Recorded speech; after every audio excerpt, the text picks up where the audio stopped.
আমি লাস্টেতে দেশকে তো 6 মাস ধরে ভালোই সামাল দেওয়া হচ্ছে, ঠিক না? আপনি এই গভর্নমেন্টের এগেনস্টে কোনো অভিযোগ পেয়েছেন? কোনো ধরনের অভিযোগ পেয়েছেন? খুবই ভালোভাবে সামাল দেওয়া হচ্ছে।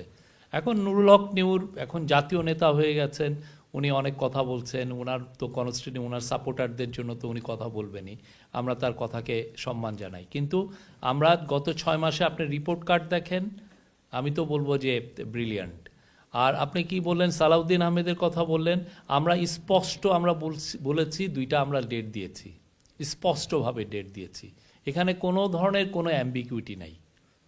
আপনারা কম রিফর্ম চান, তাহলে ডিসেম্বরের মধ্যে ইলেকশন হবে। আপনারা বেশি রিফর্ম চান, আগামী জুনের মধ্যে হবে। এর বাইরে তো আমাদের আর কি বলবো? এটা আমার মনে হয় এটা নিয়ে 133তম বার আমি এটা বললাম। হ্যাঁ, তো এইটা তো ইয়ে না। আর আপনি কি বলছিলেন আর একটা জন্য? হ্যাঁ, ভিসা সংক্রান্ত বিষয়ে আমার ইউএইটা বিষয়টা আমি জানি না। ইন্ডিয়া তো বলছে যে তারা আস্তে আস্তে ভিসা বাড়াচ্ছে। তারা আমাদের বিক্রম মিস্ত্রি যখন এসেছিলেন তারা বলেছিলেন যে এটা সংখ্যা বাড়াচ্ছে। ইউএইটা আসলে সত্যি 5ই অগাস্টের পরে হয়েছে কিনা আমি আই এম নট শিওর।